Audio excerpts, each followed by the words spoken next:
This special meeting of the Board of Fire Commissioners, South King Fire and Rescue to order, for July 11th, 2023.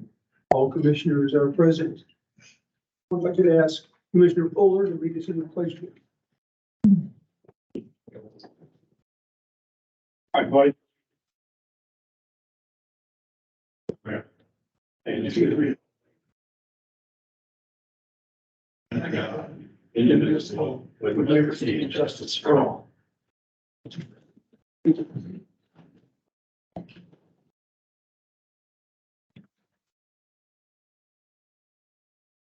Thank you. He's bigger. Okay. Back on anybody, why don't we start with Mr. Fuller for comments? It was a relatively quiet 4th of July around here, around our place, but looks like around the district, it's not quite. But I know when we started. Sorry for the fires, but it's a busy night.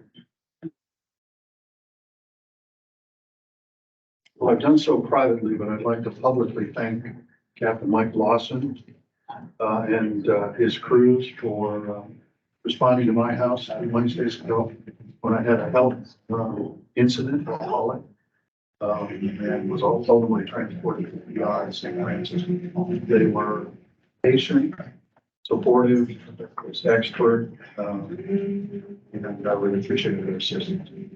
I'm still here. You, Legislator. Mr. Johnson. Well, I wasn't fortunate on July. I have a much greater appreciation for our veterans on D-Day, because that's what it felt like at my house. It was shaking and rattling, and there was some booms. I didn't hear any hollering and screaming afterwards close by, so I figured they either blew themselves up or they were far enough away that you can get in the shrapnel. But it was nuts, totally nuts. But our guys, our members are out there doing their job and did a good job, and more power to them. Thanks. Commissioner Virginia. I also appreciate that nothing caught on fire in my neighborhood in July. That's great. Other than that, I don't have any comment. Thank you. Yeah, it wasn't quite in our neighborhood, at least. People used to live across the street and used to shoot bottle rockets our way that they moved, so, that was a relief. All right, any public comments?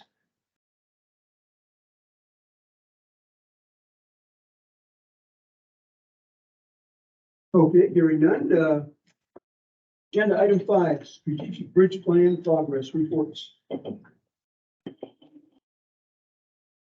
Seth, you're on deck. I'm on deck.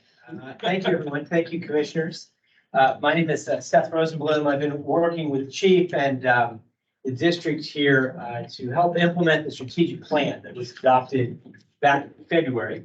I'm going to loosely follow a set of slides that I think were provided earlier in maybe late last week, earlier this week. Are you going to use the screen here? Do we need to move? Or? I was not planning on that. I know that Summer made a hard copy for everyone. So if you've got those, you can use those to refer.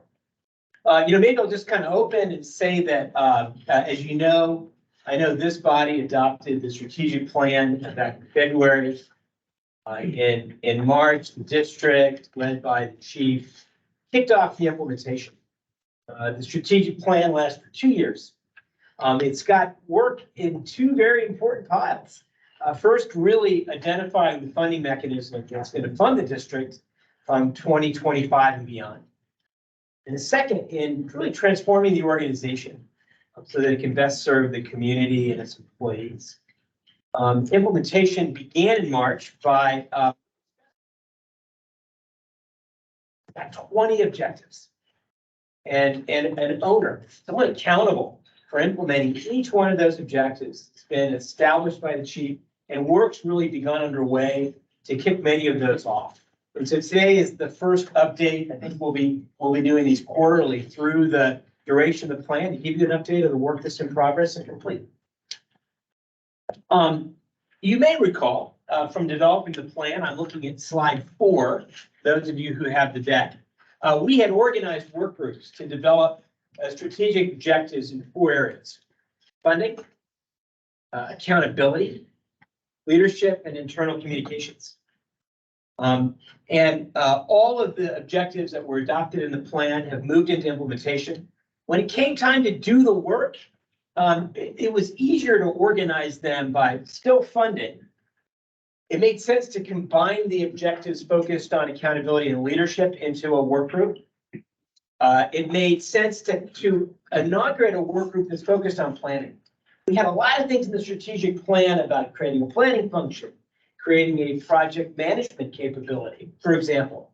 And it really made sense to kind of group those together, to still stay true to the strategic intent, but to organize the people doing the work in a way that there was synergies, occurring together. And of course, internal communications. So going forward, when you see the strategic objectives, you'll see them worked by these 4 work groups. Fear not, they didn't lose their integrity from what was set in the plan. We go to slide 6. I just wanted to illustrate the way responsibilities are broken out organizationally for implementing the strategic plan. It was really important that this not be something that was shelfware once that was adopted. Usually the way you do that is you make people in charge of getting it done. So the chief assembled a steering committee. Many of those individuals are here. And then also who sits on the steering committee are sort of work group chairs that ultimately have accountability for the set of strategic objectives. I've been working with Mitchell Lee, Director of Enterprise Services, Summer Shirey here as sort of a project team to help keep people organized, keep us on track, bring the work groups together as they assemble and meet the objectives. We're sort of taking what we call a matrix approach to responsibility. This is a reference on slide 7. So for every objective, there's a person responsible. For every objective, there's somebody accountable. And then, of course, there's stakeholders throughout the district who are consulted and provide advice, expertise, and are also informed. And of course, work can be delegated. So some of these work group leads are bringing in others to get some of these things done. You go to slide 8.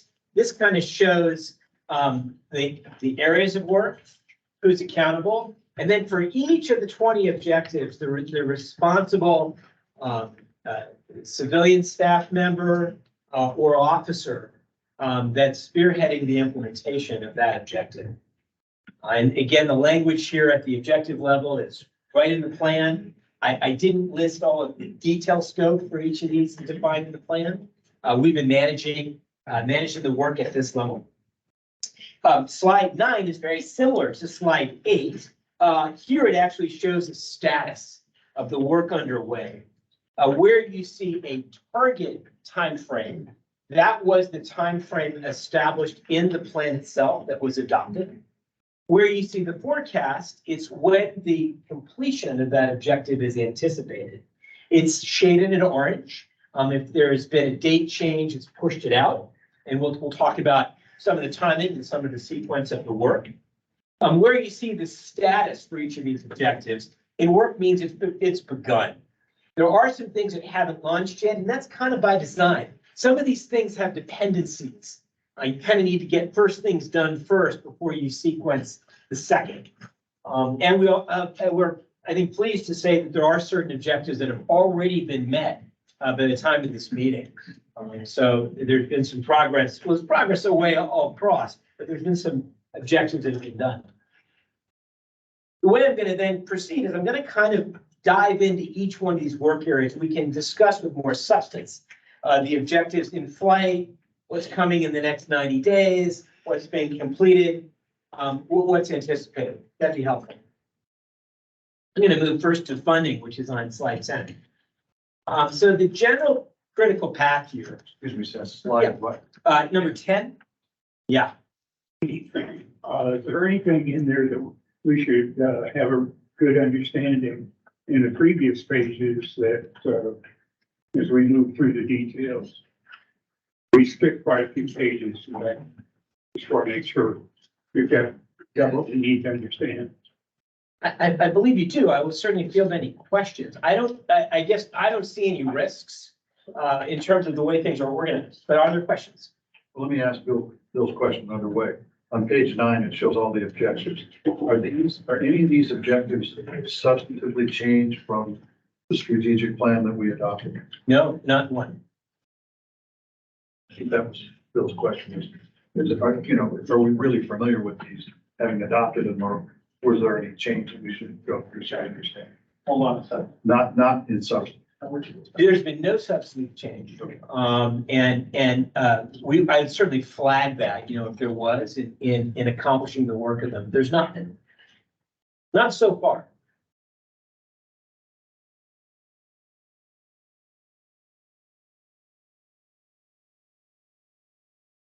Step forward. We're on page 10. Bill, did that clarify it all? Yes. Now on page 10, is that where we are? Yes.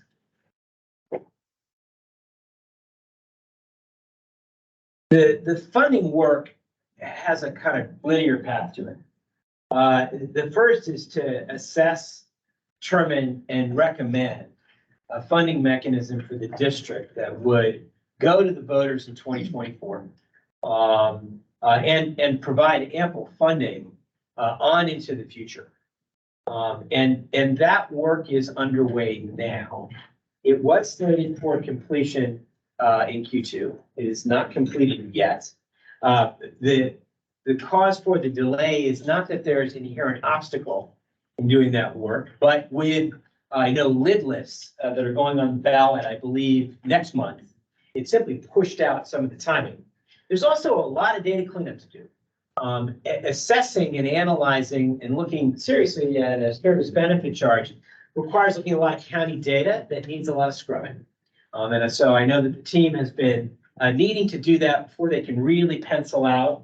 I think the financial implications, both on the voters, but also on the district in migrating to that mechanism. And that's really where that work stands. I'm willing to give Joe a chance to speak if I haven't characterized it correctly. We did when we set up the strategic bridge plan, a lid lift was not on our horizon. We made that shift this year. We have limited bandwidth. So simple explanation for pushing it out. Joe, that last bullet on that page, additional consultant support. Can you describe just briefly what the substance of that consulting work might be? I'm assuming that's related to a service benefit charge. It is, it's actually, it could be twofold. One is a consultant to help guide us through that process of communicating to the community, educating the community on the need.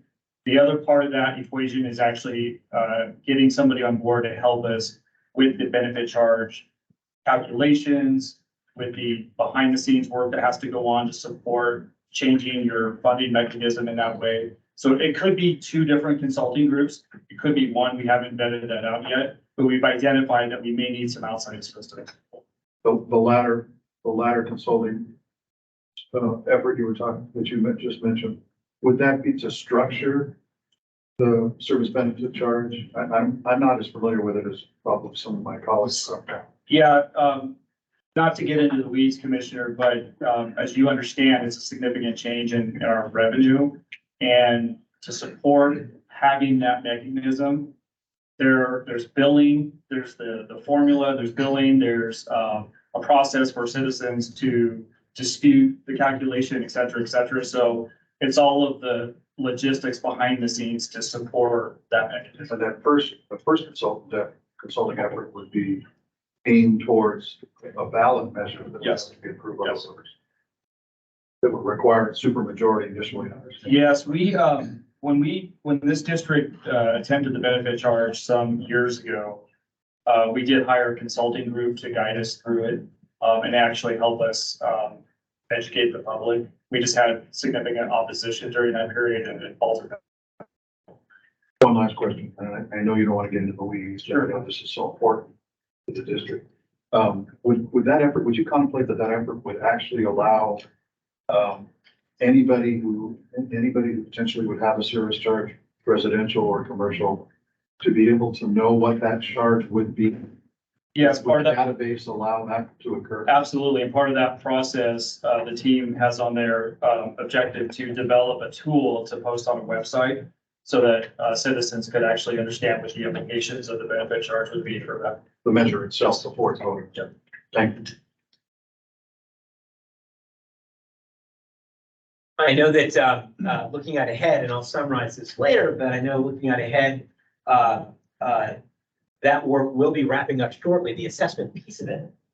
And then, that team, led by Joe, will be ready to present to this board, a recommendation, on the funding mechanism. And once that's identified, there's a lot of community relations work, that sort of stems from that, engaging with the public. And I know that we have, is Kathy Chamber? Yeah, here to, I think, share some of the community relations work that's been done. I thought we'd kind of go through the general presentation of where we're at in the strategic objectives and then make time for that, if that's okay. I'm going to move on to sort of the status of objectives related to accountability and leadership, if that's okay. And that's on slide 11, if you're following along in the reading material. Almost all of the objectives in this area are underway. The work is in flight, and again, by design. We do have one area that hasn't yet begun, and again, it's sort of by design, as some of the other subsequent work needs to be defined first. There is work right now underway defining leadership competencies and expectations, leadership aspects of all roles, and identifying training resources and training that may be available. This process of finding out where in the community, where I believe in fire training academies, additional leadership training opportunities are, could move to a budget ask. And you'll see where I flag as work in the strategic plan is underway and we anticipate that the design work anticipates needing funding. I'm just calling it out here so that if you see some of these things again, certainly in Q4, you'll know why. A piece of work that did get completed is there was a strategic objective identified in the plan to improve officer and crew oversight.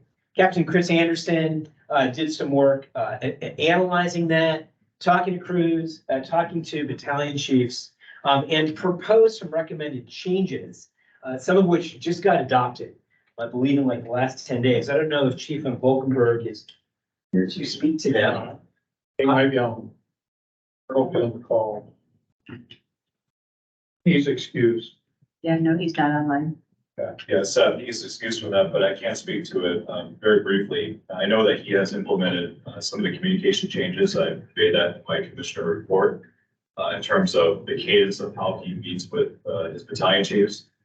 And he's increasing communication and helping determine the necessary oversight for his officers and crews and encouraging his BCs to really get out there to have some face time with his officers.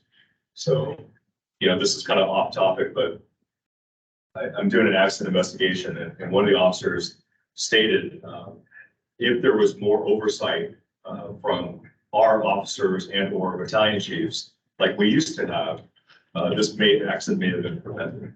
And this really dovetails into what Chief von Volkenberg is trying to achieve by improving that communication and opening those communication channels and setting some expectations. So it's in play as we speak. How is that going to be measured to track its continued? It's really, Commissioner, it's really going to be a qualitative analysis. It's hard to quantify in terms of numerically on a scale.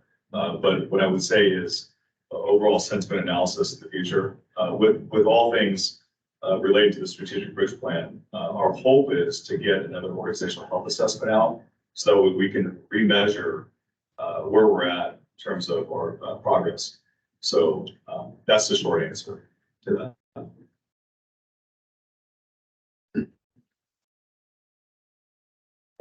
Remind me what 50 deep means.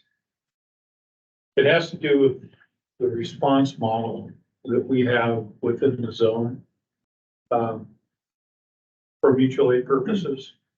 And it's a zone-wide deal that was triggered some time ago.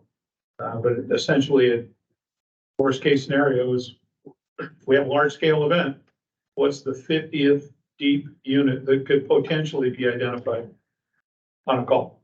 And it's much more than that. That's kind of a skimming over the top, but that's what it is. Prior to 50 deep, we had 25 deep. And several summers ago, when it got busy, with the CAD ran out of units to recommend, even though we knew there were still units out there. So that's when that doubled down. What happens when you get to 50? Well, I don't know that we ever have. We have, yeah. Or what do we do? Well, if we got to 50 deep, then whoever is running the ultimate call or whoever is the zone coordinator at Valleycom, they're going to anticipate prior to that arrival. They'll be, I would imagine they'll be watching it from the very start, but when they get up there where it could trip, they're ahead of it. So they can go to a multi-county response. There's plans in place, but the 50 deep is kind of just a daily operational protective measure. It's not like when we hit 50, we're on our own. There's plenty more that we can draw from. Expanded mutual aid, I guess you could call it. Task forces.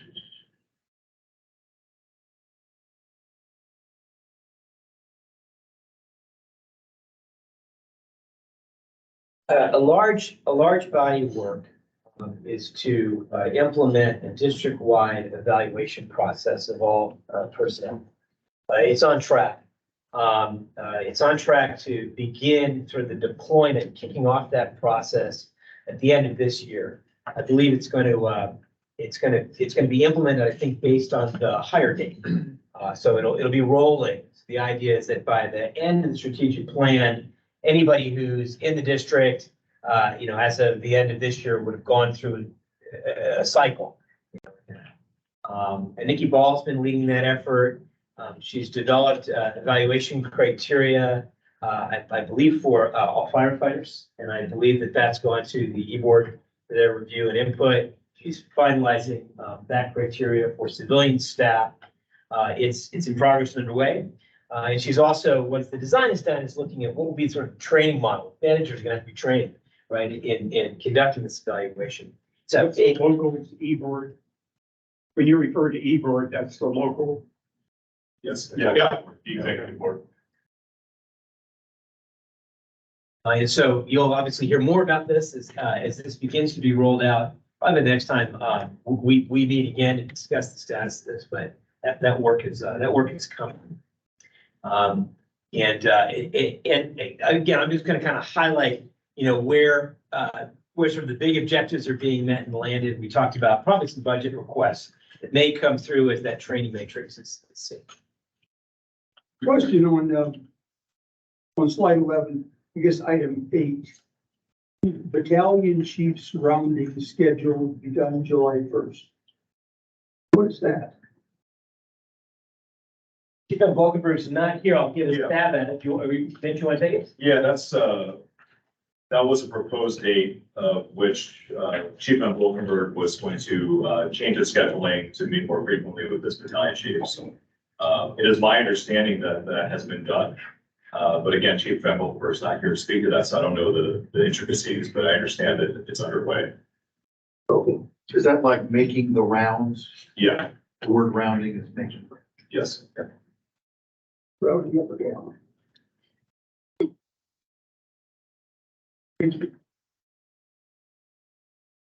I'm going to move to the planning objectives instead, unless there's no more questions on accountability leadership. I'm referring to slide 12.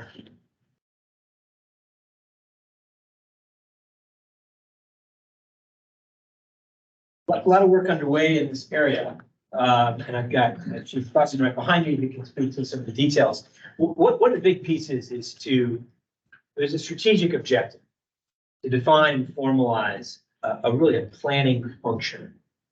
And as I understand it, the ink is almost dry define that process with a goal of beginning to deploy it in time for the budget cycle that would be beginning here shortly in September. And there's some key elements to this planning process, and it's to create greater transparency around priority, around what actually gets funded, what doesn't and why, with explanations back to the parties as to, what can't fund everything, what choices are made out there. In the simplest of form, the first thing we wanted to do was we wanted to come up with a process that could work for everything, small, medium, and large. We didn't want to take something small and easy and make it go through this big complicated process. So the first thing the team, and Captain Mertlich's been leading it, is kind of with what the small, medium, and large looks like, right? Understanding that large probably has budget impacts and maybe staffing impacts, and those have to go through an entire process. But so that was the first step. So that is penciled out. In fact, I just have I'm scheduling a meeting with Captain Mertlich to go over that and make those details. But then what was the second part we talked about? We just talked. I just lost my train of thought. What was the second piece of just talked about? Process, small, medium, large, and then rolling it out in time for budget. Right. And then the other thing, so the other thing we want to do is we wanted to get this out for this budgetary process. One of the challenges, and one of what you heard from people who submit things, is that things are submitted, they go through a process, the process decides what we're going to do or not do, but then they kind of fall off a cliff. And you either know that it got funded or it didn't, but there's no really always follow up on why it did. A lot of times it didn't get funded because we ran out of money, right? It's just a simple, no one's disputing it's not a good idea. It's not at that point on the priority list. So one of the things we want to add to too is to explain to people after the process is done, when something doesn't get funded, explain why it didn't get funded. And then if something is deemed as something that's worthwhile and worthy, then we have it stay on a list so it's there. So we don't have to keep reinventing the wheel every year and bring it back around. If the committee or the group has decided that this is worthy of consideration, it just didn't work in this year's budget, then it lives in a living document. And that way, if during the year, a small amount of money or something becomes available, then there's not like, okay, well, what are we gonna do with this money? There is a priority list in place. And really what we're hearing from our members is they really appreciate that transparency, right? Sometimes there's just ideas that's just not in the priority of the organization.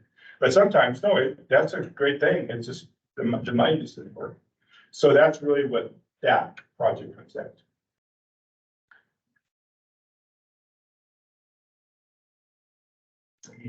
Another project that's highlighted here that's underway. One of the areas that was noted in the organizational health survey was inefficiencies or challenges experienced by employees in trying to navigate some of the resources that were available to them. So there was a strategic objective to streamline access to that. And Matt Reinhardt is designing a one-stop shop employee resource center. Think of it as a portal available online, follows best practices I think other districts have built.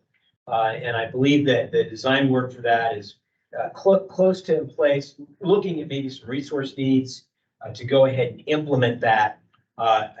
Initially, we didn't know what the costs to do that were, and I believe that they are finalizing that now. The date for implementation might push to Q1 of next year, just because there may be budget need to get some help in SharePoint to sort of code that, roll it out and build it. But it's coming and it's on its way. Any more comments on that one? This one lists the manager, Jennifer's role. Don, do you have anything? Well, it ties in with a bunch of other IT projects. We are moving the entire department to Office 365, and that will push us into SharePoint in the cloud. So SharePoint will be available to everyone, including all of you, from any place, anywhere. So we want to build it in that environment, and that environment is probably 60 days out, 45 to 60 days out. We've already cut people over our test group, and they're already testing everything out. So once we have the kinks worked out, we'll start batching people in groups. So it will be more controlled. So we can catch problems. I don't want to push a big change out to the whole organization and then have to troubleshoot for every single one of you. But probably 60 days and everyone should be up, working and functional on 365. The SharePoint section, obviously we'll need to build out to make sure that it's robust and ready, but that framework will be in place. Chief Crossan, I see that Captain Ritter is the lead on implementing and deploying transparent and objective promotion practices. What's the likely work product going to be? Well, we just actually talked about this in staff this morning. We kind of have an agreement in place. We're gonna do some testing with the rest of the zone on how they do some of their promotionals. I would, the biggest conversation related to this topic is, I think there are people who believe they want to be promotionals are predictable. It's not surprise. It's not, you know, I mean, we kind of know what we're walking into and what we're getting into. They also want to be transparent. So one of the things that we talked about today during staff, Chief Van Volkberg talked about, was we kind of have an agreement for our next lieutenants and driver engineer to do a process along with our partners around the zone. So we're all sharing together, we're all using resources together. The other thing is that we would take what some would deem as, you know, insider information and so forth, because we're all doing it as a group. The evaluators will be from all over the zone and so forth. The only process where we will make sure that we have one of our evaluators in the room is the personal experience profile. And that's really kind of a check person to make sure that someone's being honest with who they are and what they've done. But everything else will be part of a bigger system. So we'll be able to take resources from other departments and we'll work with each other. So that's the plan that we just talked about this morning that we're doing with those two processes. So that lines up with this. And it was Captain Winter was in our staff meeting this morning and was talking to directly about the work that Chief Van Valkenburg and him have agreed to do this with that. But that's really what this objective is about. So it's more process, It's more process. so there really won't be a defined work product. It's just, will there be a guidebook? I mean, so if somebody wants to promote, Right. would there be something that they would read ahead of time? There are things always, we always put material out. Like, let's just take the written test, for example. We put out what materials covered on the written test. So it's not a surprise, you know, that this manual and these items are all fair game in the written test. As far as the promotionals go, one of the things that the zone does, like before the promotional exam or before the tactical exam, they have a in-person come in and they do a presentation and they show this is what the tactical exam will look like. It's not the exact scenario, but they paint out so everybody knows exactly what they're walking into. The goal of the exams, right, is to learn about the person. It's not to surprise them. It's not to say, yeah, it's not to play games with them. It's to go, you're coming to a tactical. It's going to look like this. This is the type of things you'll be asked to do and so forth. But then you won't know till that day you walk in what the actual scenario is. So it's no different than really our real life instance, right? We train our people to run fires and do stuff and so forth. They know all the rules, they know the steps, they know that. They just don't know what building's burning tomorrow, right? So that's kind of what this promotional is. There are people at times that believe that processes will change. And this time a process had this type of scenario, and this time it was this. And so we're trying to make it very standard and very consistent, not only in our department, but throughout our zone. In addition to that exam, what are the other things evaluated before the function is? We usually have a tactical, we have a personal experience profile, it's right yourself. We usually have a personnel problem of some type. And then in the past, we've had a project or there's something they've been given to do a presentation on. So, and if we're going to change any of those things, there's a negotiation aspect of that. So yeah. And the good news, like I said, not only is our department looking at this, so it's everybody else. So it's something that is kind of that bigger picture.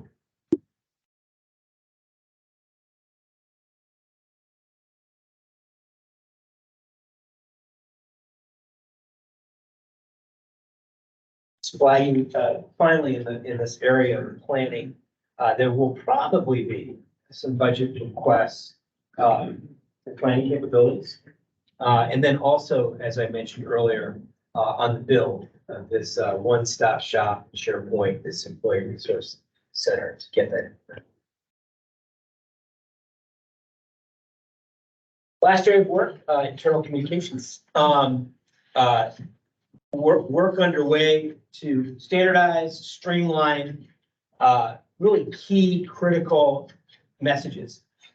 They go, this is internally, within the district. It's focusing on chief messages, battalion chief highlights, and the staff and administration reports that go out. Formalizing the look, the feel, normalizing the content for those. A little bit of this work is on track. It's been a little affected by some PTO. That work is on track, and actually one of the key messages that's being worked on has been implemented by Battalion Chief Joel Barrett, and that is inaugurating a battalion chief highlights that have been going out. And he's deployed that, and now I believe it goes out to every company from every battalion chief. And I guess there was there's been a period of time where that's not been occurring. So that got rolled out, I think it was about 6 weeks ago. And from what my last conversation with that work group from Chief Barrett, that's been well received. And it's again, really the goal of increasing communications, especially kind of up and down the chain. And this is one example of sort of proving that internal communications, that's a deliverable. It's now been formalized and rolled out. Another example of that would be the commissioner reports. They're now available for everybody to see. There's just a variety of changes taking place to, make information more accessible for everybody. Will we see these VC reports? I don't know why not. I'm sure we can. If they're going out, there's no reason you can't see them. Yeah, good, everybody. They only go to ops. I'm assuming. Well, if they're out in the ops world, then commissioners should be able to read them too. Okay. Yeah, we'll work on a access point for you. Has there been any pushback on how much time it's taking to do the monthly report? Not that I'm aware of. It's from reporting experience in the past that department managers and section managers actually had to write this monthly report. And I think here, when you say do it, there's a little bit more authority to it. Yeah, I don't. Obviously, I think most of us have taken the tack. It's a great time to look back over the last month. I have it on my calendar, so time to write my report. I have a note in my notepad, I have a spot where things I'm going to talk about, but it's a great time for us to reflect and look back. What is working, what isn't working, what all maybe has gotten dropped. So I think most of us taken that tack to it. This is just an opportunity before we communicate with you guys is, okay, what have we done there? And what things do we need to address? So I don't think anybody's taken a bad look at it at all. The content is excellent, having it go deeper into who's making the reports, not just accountable person covering and then distributing it. I think that's an amazing tool that we can use. Commissioner, to jump on what you're saying, the question that you asked, in particular, my team, specific teams of logistics, fleet facilities, trades, they're very busy, as you know. There are times where it becomes challenging for them to write these reports, unquestionably. But with that being said, they have visibility and direct line of communication with the commissioners. And so they're able to tell their story. So that offsets some of the burden. But there are times where I have to excuse my supervisors because they are just simply too swamped. But with that being said, I think everybody embraces being able to communicate with you. Good. And I think you can expect some degree of variety every time they come out.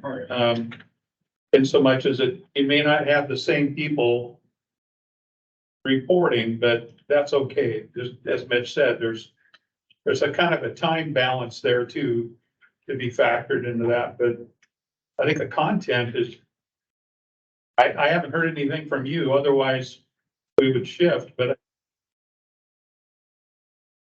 It is. Okay. I think it's a great opportunity for the supervisors to provide recognition for work well done by their crews or their platoon or their shift or whatever. Absolutely. And we haven't had that in the past. And we have not, and I know that my supervisors certainly appreciate that opportunity, but feel that, speak to you and speak to that, so, thank you.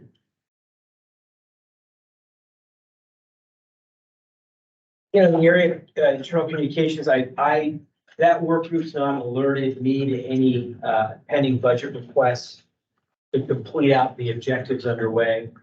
An area that is discussed in that work group, it's not in scope, that adopted strategic plan is the recent rebranding of the district. And I know it's something that I think I've heard would like to be flagged for 2025, sort of strategic plan later down the road. Just there'd be a lot of work to formalize signage, formalize look and feel, change the name.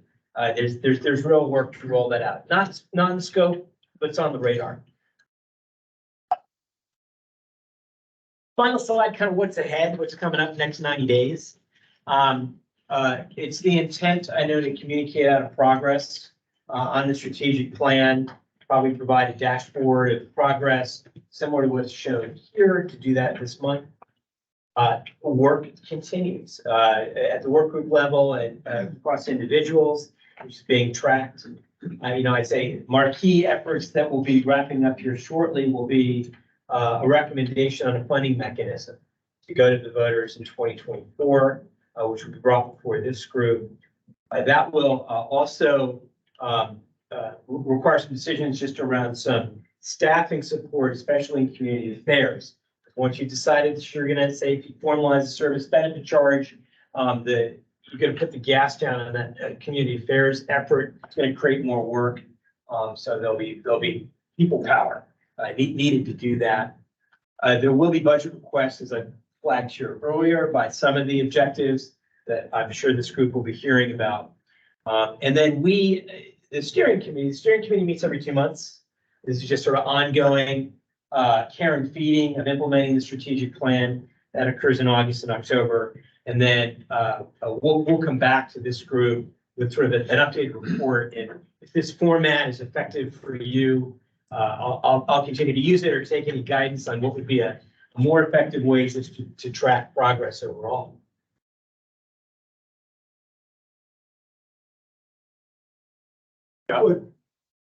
If I could ask you to back up to the last page, something I just saw on the communications thing.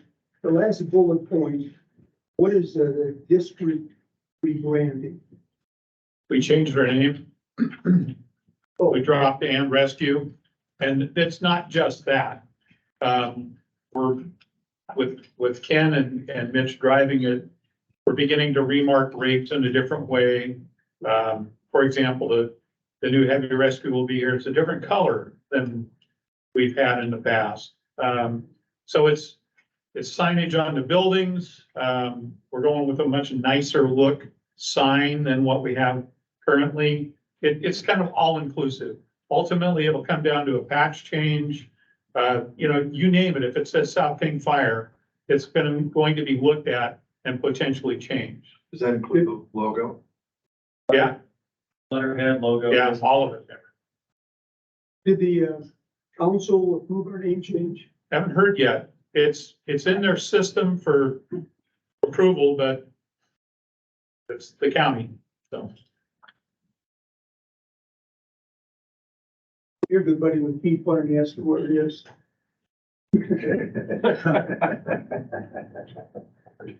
In mind, breaking. Very good. Good update. Thank you. Thank you. Any other questions or? I agree with you, Mr. Chairman. This is really excellent work. It's all has to be layered on top of what everybody does every day. And we recognize that this needs additional effort on a lot of people's parts. It seems very well organized, and I'm pleased personally, I'm sure the other board members, the fact that it's being implemented is a compliment. Thank you for the report. All of it. I think one of the contributing factors is the fact that we did the the assessment survey. That gave us the basis, the foundation, and what the issues are, and that's the guiding principle of going forward. And everybody's invested in that, and that's great. And we got momentum. We just need to keep it going. If I could just make a couple of comments real briefly. Seth is very good at what he does. And he's corralling people and kind of drawing out of them information that's needed. So I appreciate what Seth has done. And we've said it before, but without Summer and the work that she has done, and she's one of those that won't take much credit, but I give her 100% of the credit, because the stuff that she is doing that you don't see and many people don't see is very real. So way to go. Thank you. I would also like to echo that. I do appreciate Summer. She's working very hard on the strategic bridge plan, even down to hunting us down the hallway. And literally, she would come upstairs. She's like, you got to get in this meeting right now, pulling me out of the chief's meeting or whatever it is. So she's keeping us focused and on track. She's working collaboratively with Seth. So I'm very grateful as well. Thank you, Summer. So we have to look over our shoulder every once in a while and see if she's chasing us down. Could very well be the case, yeah. Yeah. You pull together our leadership names across the organization. It looks like a very competent bunch of people in fact working in each of these areas. Yeah, we've got, I think some very talented people in the department, and they show here in the involvement with this.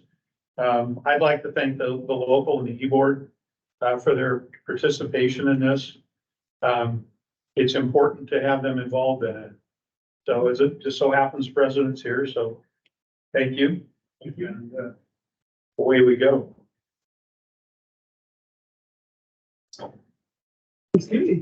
Yeah, I know, we also wanted to include in this portion of your agenda, we want to show some of the progress of the work, not just sort of talk about it in spreadsheet form, it's completed or in work. And so, and Captain Cheney's going to share some of the work that's begun in the community outreach.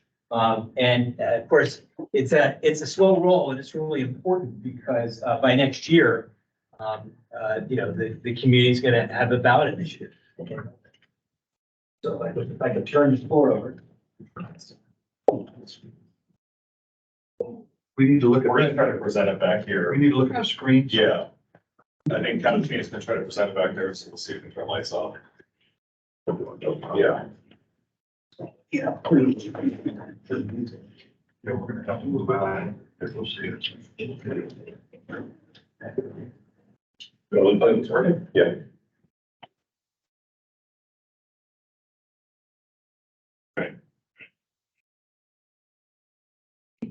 Bring this a little closer.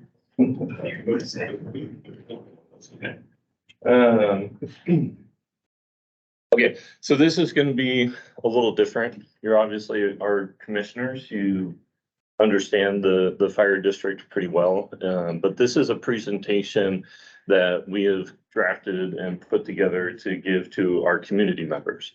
And the way that I approach it when I go and I give these presentations is I just kind of apologize up front and say, hey, you know, it's been a few years because of COVID that we've been able to do these presentations one-on-one and in person.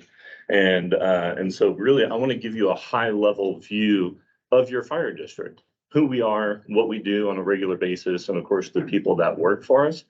It is a little long, so it's going to be about 35, 40 minutes. So you might want to have a seat just in case. I don't want you to get too tired and pass out, but I'm going to talk to you as if you don't know anything about the district. So I hope you can bear with me on that. So welcome to South King Fire and Rescue. I don't know why our internet's going slow. Yeah, having some internet issues there. Sorry, so welcome to South King Fire. We are your local fire district. We provide emergency services across the board through the cities of Des Moines, Federal Way, and parts of unincorporated King County. When you think about it, think about basically we cover from Fife and Tacoma all the way up to Normandy Park. And then from the Puget Sound all the way over to what we kind of call the ridge before you drop down into the valley, down into Auburn there. With that, that really gives us 41 square miles. We protect a little over 160,000 community members. And we ran just over 24,000 calls last year for 2022. Do we know when the internet is going so slow? Okay, because that was a video. Okay. All right, so within South King Fire, we have 157 firefighters. They are supported by 36 day staff personnel. That's everybody from finance, HR, and IT. We have 7 responding fire stations. We have a logistics and fleet center and 1 training station. So when you think about the fire stations, that's where the firefighters live and that's where they work. That's where they respond out of. Our logistics and fleet center, that's a new building for us. It's 2 separate buildings on the same property, and we'll talk about those in a little bit. But that allowed us to really kind of increase the work that we're doing inside and maintain control of the work that we provide. And then our training station, which is where you're located right now, Station 68. It's actually a regional asset. I don't know if you're aware, but everybody south of Seattle in King County is what we call Zone 3. And everybody in Zone 3, all the fire departments in Zone 3 now work collaboratively through the training consortium. And the training consortium basically brings the best of the best and the brightest of the brightest to come together and really develop the training that the firefighters are going through. What's really nice about it is that there's some things you can do here at this station that you can't do at a different training station. And so sometimes you'll see different fire departments here, like Puget Sound Fire might be here. You'll see somebody from up north. So you might see a lot of different rigs, but that's the whole purpose of the regional asset there. It really streamlines everything so that we're all on the same page and working collaboratively. When you think about firefighting, you think about 24-hour shifts, the firefighters who live at the station. They do work 24 hours, and our new staffing model that we're trying to achieve on a daily basis is 29. That can give us a variety of different apparatus that's based off of qualifications on whether or not somebody's qualified to drive an engine or if they're qualified to drive a ladder. There's different variations of it, but essentially you could have there's always 1 battalion chief who's in charge for the 24-hour shift. They oversee all 7 of those stations and all the major emergency calls. They oversee training, making sure all the paperwork's getting done. We can have 4 aid cars. Aid cars are they're as a buffer to kind of help protect the fire engines because a lot of the calls that we run are actually EMS based, and we'll get into what those are here in just a little bit. But we also have 6 engines. And then, of course, we have 1 ladder truck. And the ladder truck, that's the big truck that's got the huge ladder on top. It can reach out to 105 feet. We don't have a lot of high rises here, but we do have a significant number of mid rises. And so this helps us be able to attack any emergencies that we have in those mid rise buildings. One of the things that most people don't know is that we actually have a fire prevention division. It is located in City Hall here in Federal Way, and that is actually overseen by a division chief of prevention, also a fire marshal, an assistant fire marshal, and we have 2 deputy fire marshals, 3 fire and life safety inspectors, a plans examiner, and an administrative assistant. Now, what this should mean to you is that we are actually integrated with the cities, not just Federal Way, but also in Des Moines. We're integrated with their building and their planning divisions. And we work collaboratively to make sure that all of our commercial occupancies and apartment complexes, that they're up to code and that the codes are being followed, that the emergency exit ways are actually opened for you, that the sprinkler systems are working and they're being checked as they're supposed to. And so this really provides you the safety and the comfort for you to be able to go out into our community and enjoy yourself knowing that you're in a safe environment because we've already done the work from the beginning. So our plans examiner reviews plans from the ground up, and we always go back and we check every single building once every year. Sometimes we'll have to go out more and offer new permits, but that's the essential portion of the prevention division. Our fleet division, like I mentioned earlier, this is new for us. When you look at this fire engine, that thing is huge. Fire engines back in the day did not used to be that big. And so we were actually here at Station 68 for a really long time, but eventually the fire trucks got so big, they couldn't even work on them here in the building. They'd be working out in the snow in the middle of winter, turning wrenches on our fire engines, just trying to help keep them up to keep them safe so that they could respond. So they worked really hard to get this new location, and it's down across from Costco, down at Federal Way. You see, I don't know, familiar with that cement quarry that's basically right across the street from Costco? It's basically 352nd and Pack Highway. And so there's two buildings there. This is the fleet division. It now allows us to do all of our own mechanic work and keeps things in-house. So we're no longer having to rely on outsourcing. So that's a huge bonus for us. And that's overseen by a fleet supervisor along with 3 fleet mechanics.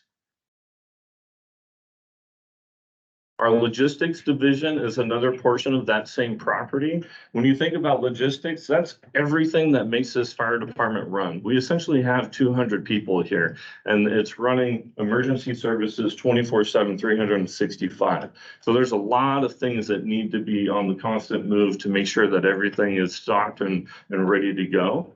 And so we've got everything housed here in our logistics division. We have a logistics officer, and we just hired a brand new logistics clerk to help with that. And they make sure everything is up to snuff and running. They test equipment. They house our water supply. But really the biggest thing for this is all of our EMS supplies. So when you think back over the last few years in COVID-19, every call that we were running, we had to wear masks, we had to wear gowns, we had to wear gloves. That's a lot of product that we have to use on every single call when you're running 24,000 calls. The nice benefit about this was it also was a regional asset in the sense that when FEMA started sending stuff in, we were able to house some of that equipment here and then help divvy it up to share with our local community partners and neighboring districts. So let's talk about our call volume. 24,429 is what we said for 2022. It's broken out into a few different categories. It's just a little bit more high level. When you think about EMS calls, EMS, again, that's a major portion of what we do. That's 77% of the calls that we run. And that is a wide range of emergency calls. That's everything from lacerations to COVID-19, people who suffer cardiac arrest, doing CPR, and even scenes of violence. Most people aren't aware, but when there's a scene of violence and there's a shooting or stabbing, yes, law enforcement shows up first, but your fire department also has bulletproof vests and other safety equipment that we wear, and then we respond into that scene of violence to help treat those patients as quickly as possible. It's traffic accidents. In traffic accidents, vehicle accidents, there's a wide range of different things that we do with that. The good intent and false alarm, it looks like a really large number, but I kind of want to explain that just a little bit. So false alarm is when there's like a smoke alarm or a fire alarm that gets activated and then there's no fire. I don't know about you, but I burned popcorn more than once in my microwave. I'm a little embarrassed to say it, but that will set off your smoke alarm. So we would still respond, and then we get there and we find out, hey, there's actually no fire, so everything's okay. We can go back to quarters and respond to the next incident. Good intent calls. Sometimes somebody sees something, they're concerned about it, so they call it in, and then we're en route and we get there, maybe there's nothing there, or somebody calls and says, hey, so-and-so fell over, they're passed out, and next thing you know, they're able to wake them up and they actually don't need any medical help. We were already in the route. We were already on our way there, but we got canceled. And so then we came back. We're always trying to find strategic ways to help communicate with our community members to educate them on when to call 911. So hopefully we can reduce some of those in the future. And then fire, we are a fire department, 3%. It doesn't sound like a lot. 3% does not sound like a lot, but what it equated to was 136 building fires in 2022. That is a lot. When you think about that, that's almost one every 3 days, right? The largest one that we had in 2022 was a 3-alarm fire. It was up off of 21st Avenue Southwest and 356. And it was 36 units total that were destroyed in that one building. Thankfully, we were able to contain it to one building. We were able to rescue an occupant off the 3rd floor. And of course, we do care about people's pets. We know that they're part of your family, so we do save pets as well. And the interesting thing about this fire is how fast it went. So what happened was it was a middle apartment. It was on the 2nd floor. There was an electrical bar underneath the bed. It was all plugged in, lots of things plugged into it. It was covered with dust. They had clothes piled on top of it. It overheated. It ended up catching fire, caught the clothes on fire, caught the bed on fire, then caught the room on fire, which then broke the window. It starts to go out and extends up to the 3rd floor, heats up that window, breaks it, extends inside to the 3rd floor, continues to get bigger, and then it hits the eaves. And we all know where the eaves lead to. That leads to your attic space. So once it gets into the attic space, it ran right across the entire roof and burned it off really fast. This was a late August day, so it had been dry for a long time, and that wood hasn't been exposed to water for 30 years.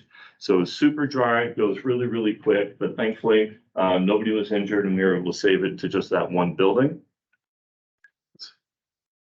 We do have the video of us actually rescuing that lady off of the 3rd floor. We got some assistance with crews from Tacoma, but we were able to, she woke up, she was asleep and then could hear the racket and the noise and everything going above her. And she was able to quickly get out while we were still pulling hand lines and getting everything set up on the other side. So then we had some ladders there and we were able to throw those up and get her extricated really quickly.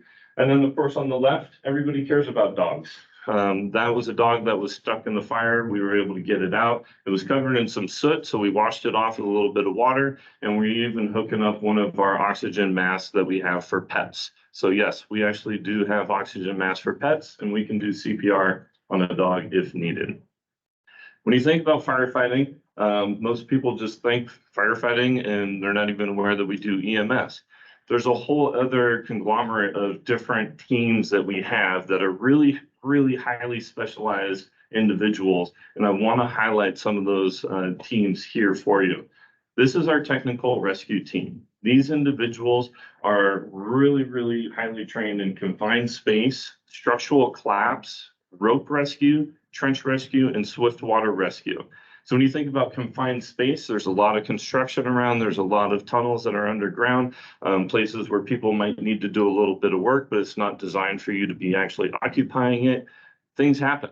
Somebody can get sick, maybe there's not enough oxygen down there. Who knows? But these people are able to get access in there, set up rigging systems to be able to pull people out safely, hook them up to harnesses, provide them some oxygen, whatever the case may be. Structural collapse, walls fall over, they're able to stabilize those. They're able to help calculate the weight of a wall and make sure that it's stabilized so they can move it if they need to. Rope rescue, those are the guys that are hanging off the side of the building in the harness with the ropes and they're able to pluck somebody out of a window. What's beautiful about South King Fire and of course the Pacific Northwest, there's a lot of cliffs and a lot of hills. And not too long ago, we had an elderly gentleman who was just dumping some grass clippings. He was dumping them over the side of his hill and he tumbled down the ravine. And it actually got banged up pretty good and it was pretty far down. So the rescue team comes in, they set up their rigging systems and they lower themselves down with the rope. They're able to treat the patient, they hook him into a harness and then they hoist him back up using some pulley systems. It's really incredible.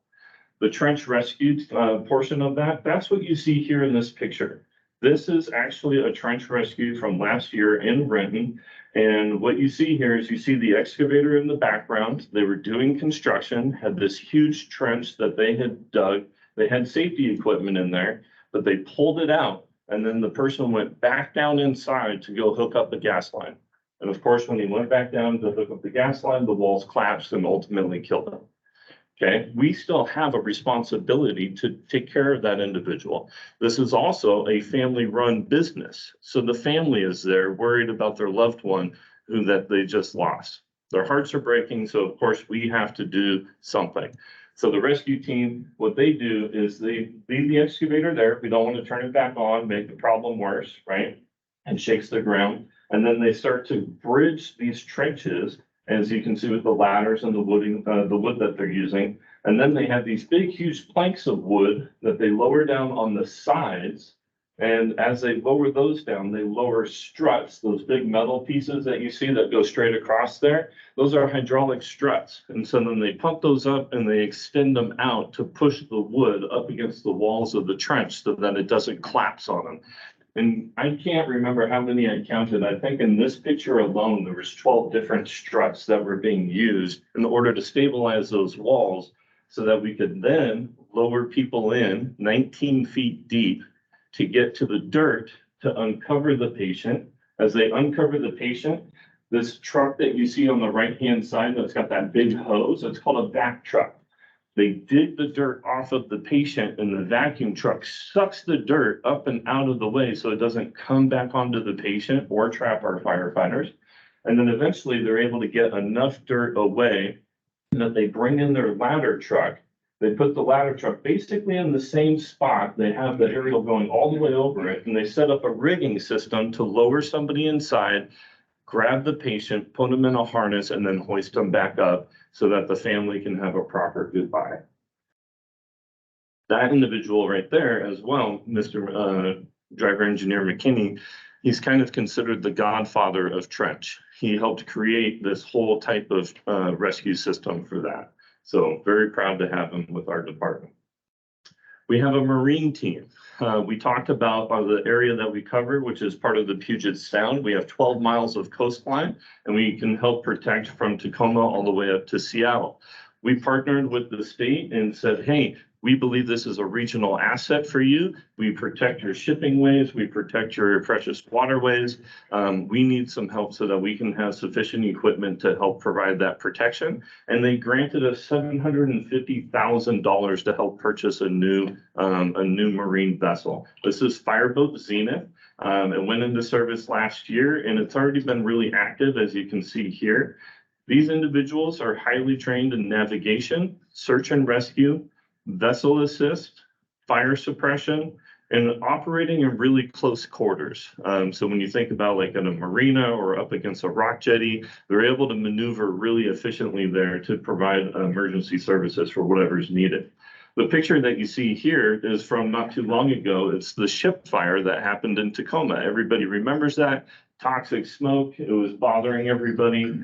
What happens is the fire was happening up inside the ship, but you can't put too much water in the ship because then it'll start to list. And when it lists too far, then it'll start to sink, and it just filled up with diesel fuel. So thousands and thousands of gallons of diesel fuel would have then spilled into our Puget Sound. So of course we have an opportunity to help protect that. We went down, I think at least 4 days, if not more.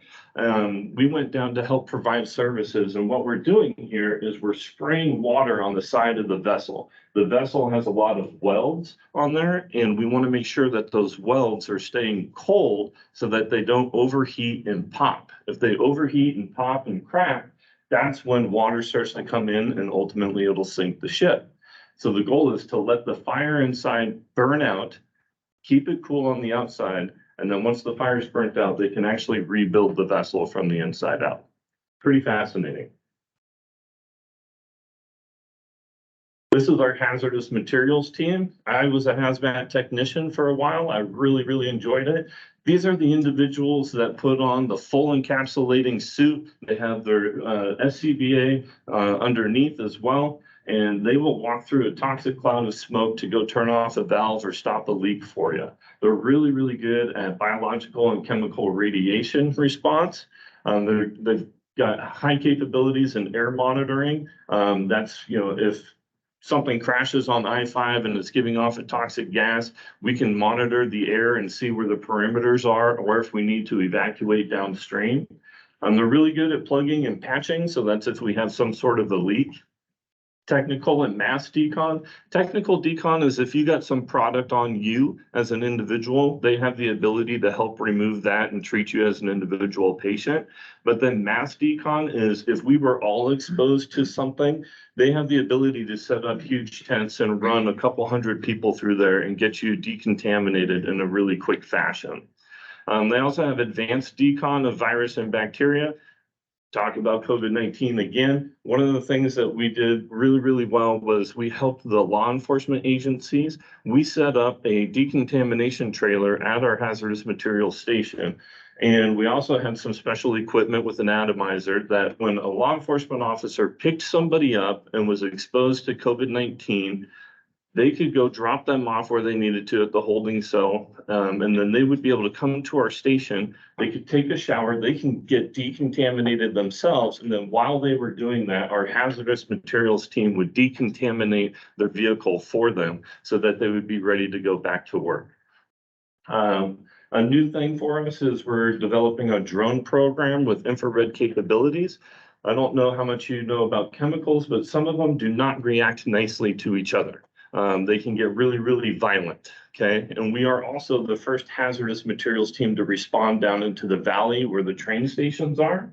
So you think about all the product that comes up and down I-5 across 18 and through the trains, we're bound to have something. And if those chemicals start to react, they either get endothermic or exothermic. And so that's when they're getting really, really cold or they're starting to get really, really hot and something dangerous is going to happen. With our drone program, we'll be able to spot that from miles away and be able to react a lot faster and help mitigate that. Rescue Swimmer program, that's one of our newer programs for us, and it is wildly successful. The Rescue Swimmers is really all about being progressive. We were the first department here in the zone, and I believe in King County, to bring rescue swimming to our community. What this is all about rapid entry into the bodies of water that we serve and protect. They're really highly trained at search and rescue. They're capable of doing dive patterns. They free dive, so they don't have a tank. And they've got a new inflatable rescue boat that's actually able to be inflated by one of our SCBA bottles, the ones that we wear on our back. We can use 2 of those and inflate it so we can get it up and running in a pretty quick fashion. And altogether, we have 38 swimmers.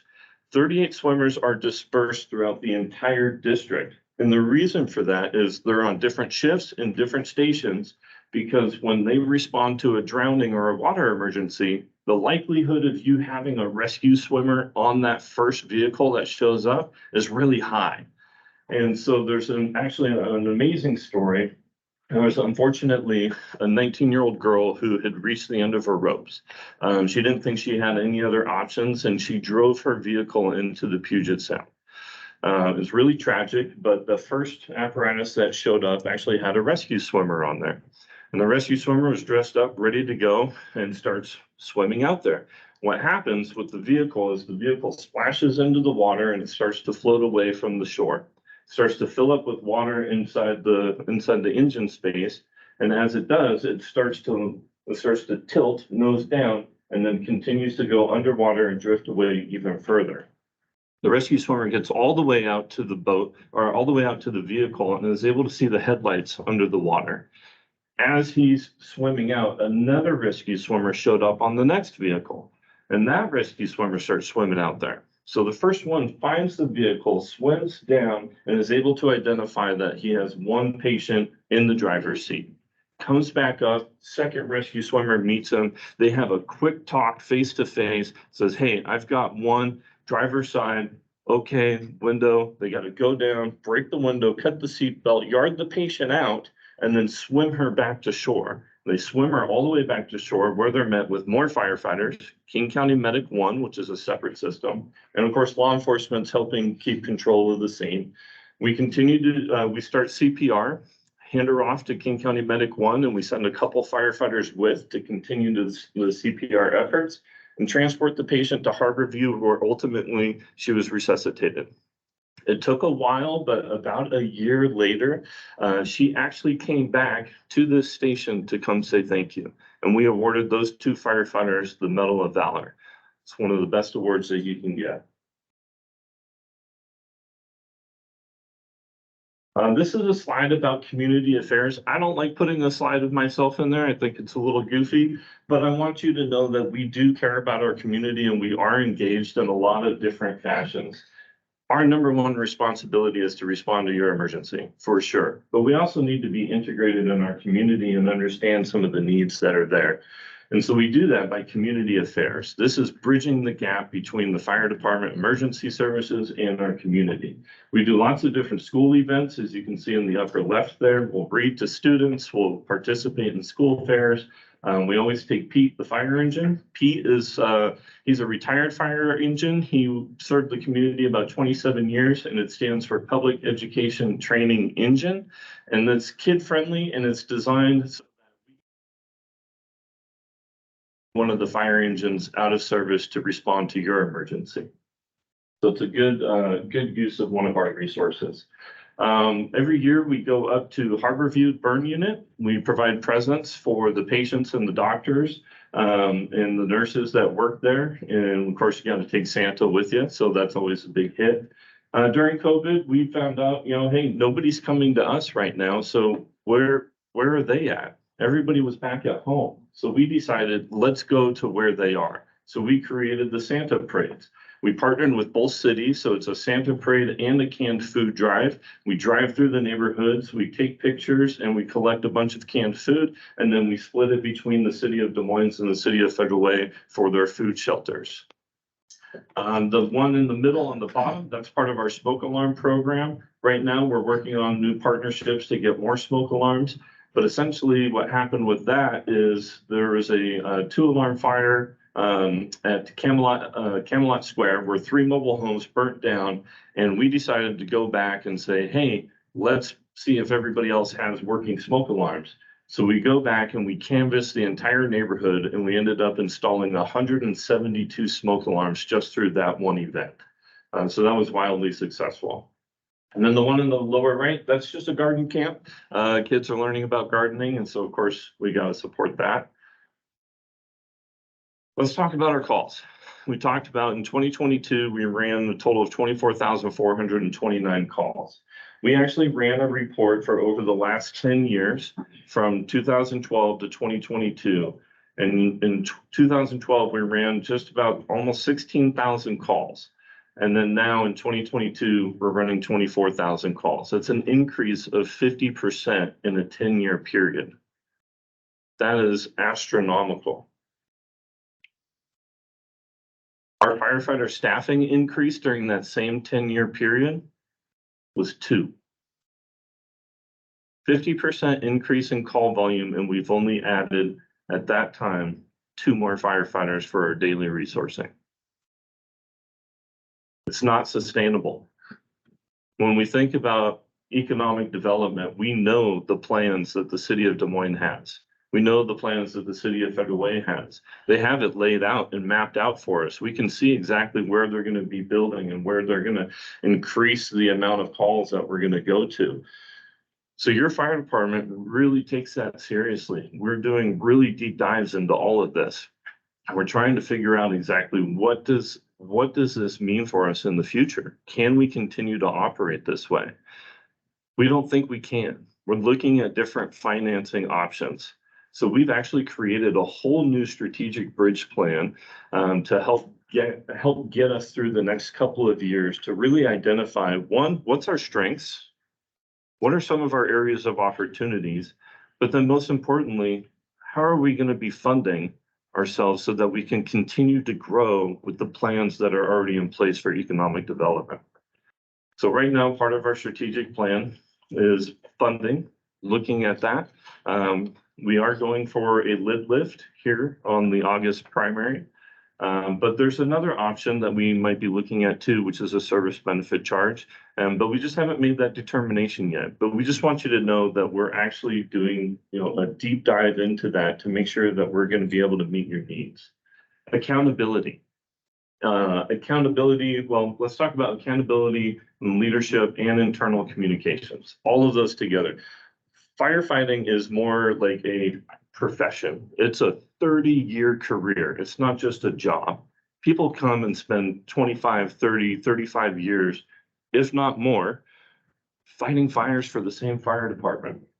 What happened is we're experiencing a large turnover. A lot of those people were hired back in the 80s.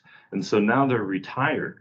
And as they retire, we're getting a new influx of new, younger generations that are just a little bit different. And that's okay. but we have to be adaptable and flexible, and we have to be able to meet the needs of not just our community, but also our new and emerging fire department members, right?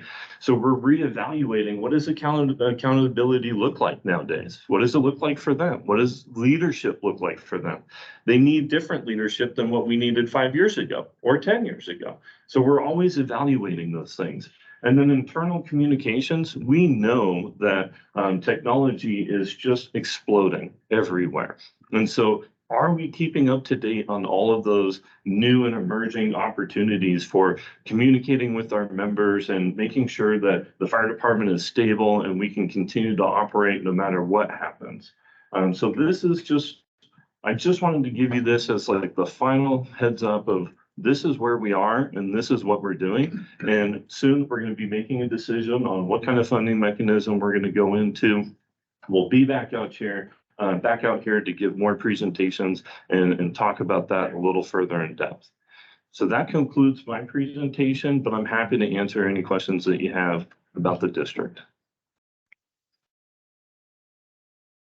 Bravo. Great job. Yeah.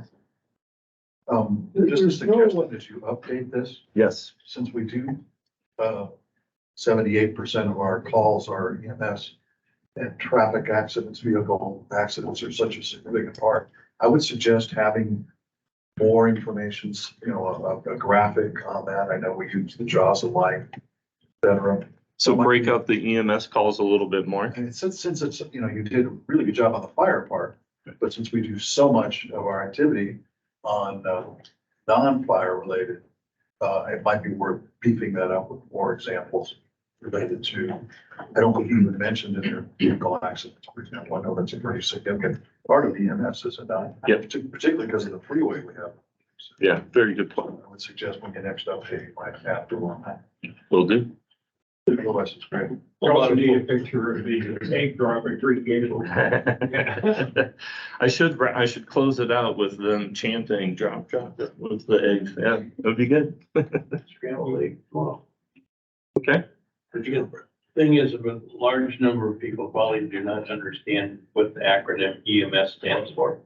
Good call. Yeah. And so by incorporating what Commissioner Berger was thinking and identify that it's emergency medical service, then people will click and then follow up that takes time.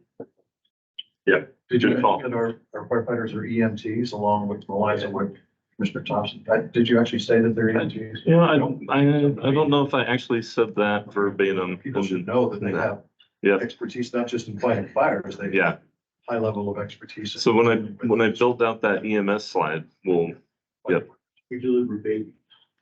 Yeah, oh, that's a good one. I have some photos of us after we delivered a baby, so we can throw that in there. It's a good one. It's after the family came back from the hospital. Okay. Yeah, it's appropriate.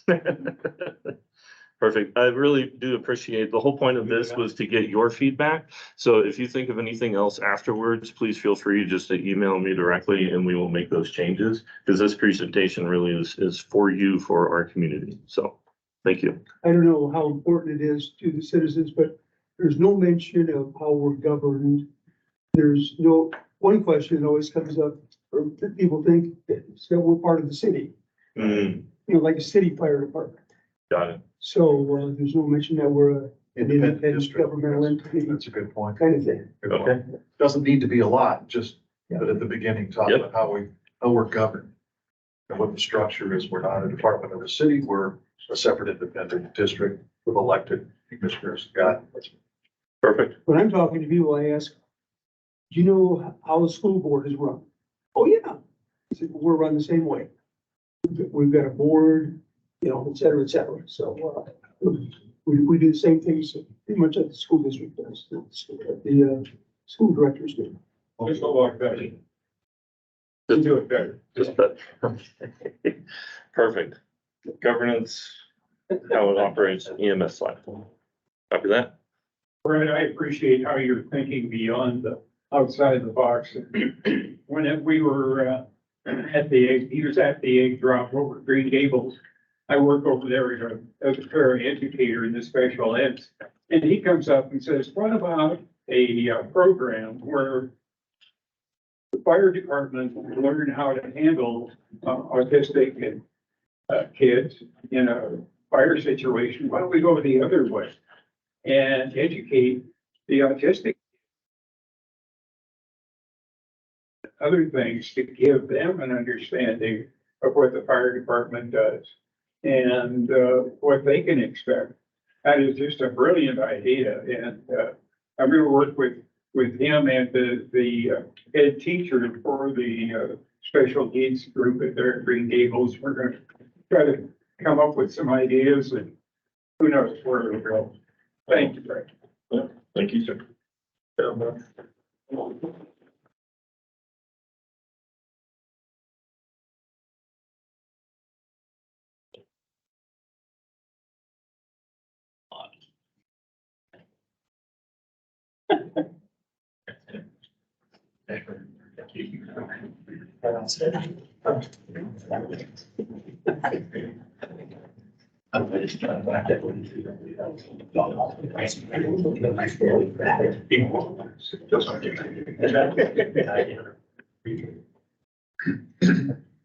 Anything else on strategic bridge plan?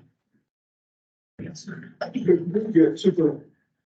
All right, agenda item 6.